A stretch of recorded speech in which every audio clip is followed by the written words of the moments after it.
We must guard against the acquisition of unwarranted influence, whether sought or unsought, by the military-industrial complex.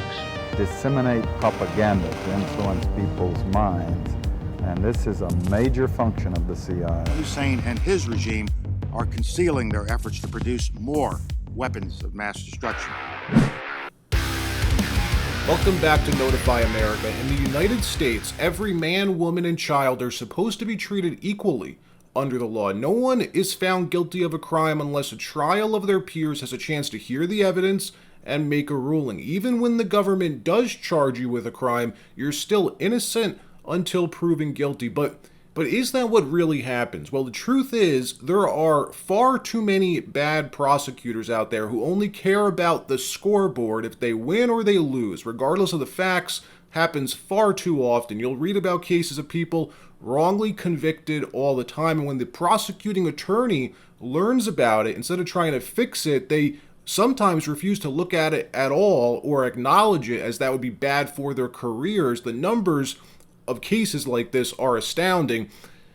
It's estimated that 1 out of every 20 people incarcerated every year are actually innocent. Wrongful convictions, folks. The system is all about wins or losses. Did the prosecutor win or did they lose? And the proof is in the numbers. In 2022, only 290 of the nearly 72,000 defendants in federal criminal cases were acquitted, according to Pew Research. That's only 0.4%. Those numbers tell you one thing, that the House always wins. It tells you that the state has amazing power. They have virtually unlimited resources and are the ultimate authority. And people go along with it because they believe if they follow the law, they will be fine. But what happens if the state decides to target you simply because they can, because they don't like you? Instead of investigating a crime, they go looking for one, even when no crime was alleged and no victim exists. This is called persecution, state persecution. That's exactly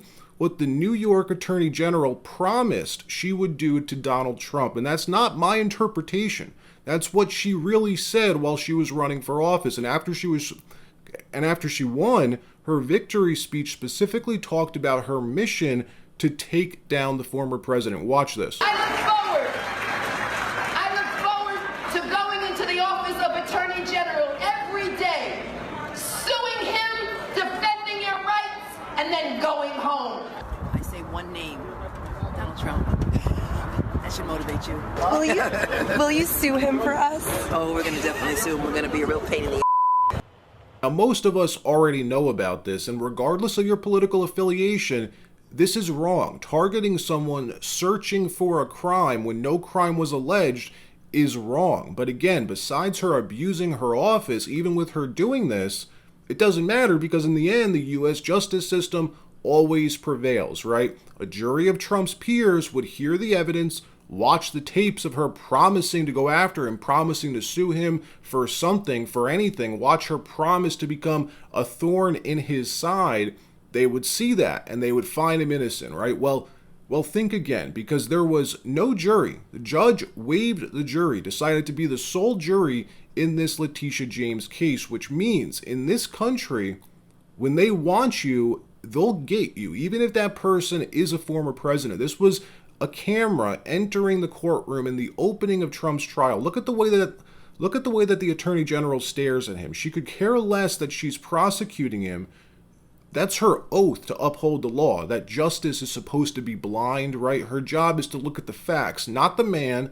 Emotion should play no part whatsoever. Well, that's what they teach you in middle school, but it's far from the truth, folks. This is the judge who decided to waive the jury. Since, when do we waive juries in this country? What kind of trial was this? And whether you like or dislike the president is irrelevant. It has nothing to do with politics whatsoever. If they can do this to him, they can do it to you. This is the same case, the same judge who decided to strip the Trump organization of their New York business licenses and force them to liquidate their assets, including Trump Tower. That ruling was paused in the New York Appeals Court, but it shows you just how ruthless these people are.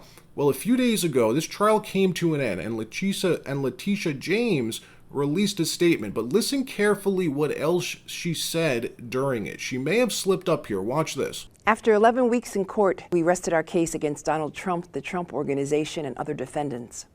We brought this case after our 4-year investigation revealed that Donald Trump committed repeated and persistent fraud and unjustly enriched himself, his family, and his business. Before this trial even began, the judge ruled in our favor and found that Donald Trump did engage in years of significant financial fraud we uncovered.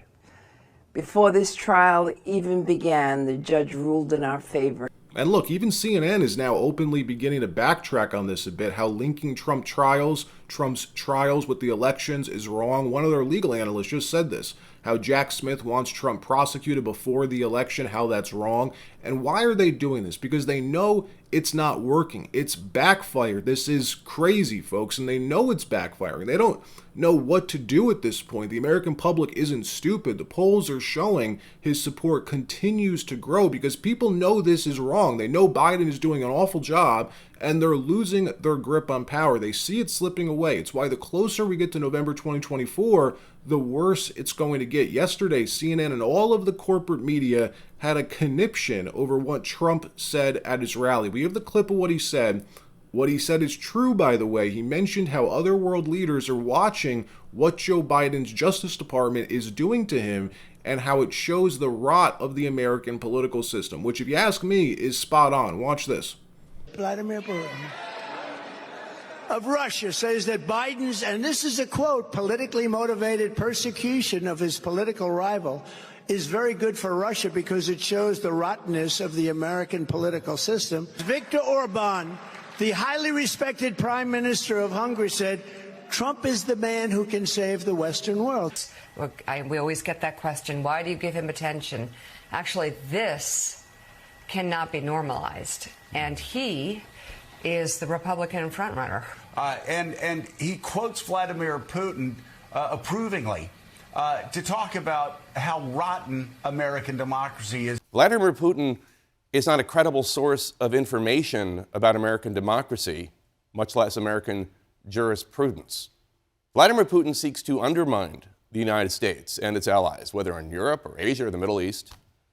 And yet, despite this, or maybe by now because of it, I can no longer tell, Mr. Trump stands poised to do very well in the Republican Iowa caucuses on January 15th in less than a month. He has only expanded his lead. Doug, I mean, I'm sorry, but that's just empirically stunning, for any major presidential candidate to be quoting approvingly Vladimir Putin smearing American democracy. I don't care if it's Joe Biden, Hillary Clinton, or Donald Trump. It's absolutely stunning. We also have the clip showing what Putin actually said, which we're going to play in a minute. But do you see what they do, though? They don't try to articulate a rebuttal, why that statement is wrong, why they believe that's not the case. Instead, they just tie him to supporting Russia because they know that what Trump has gone through with these legal battles, legal battle after legal battle, using the justice system to go after your political opponents is wrong. The federal cases that Jack Smith is bringing are all based on these novel legal theories, which means they've never been used before. They're brand new.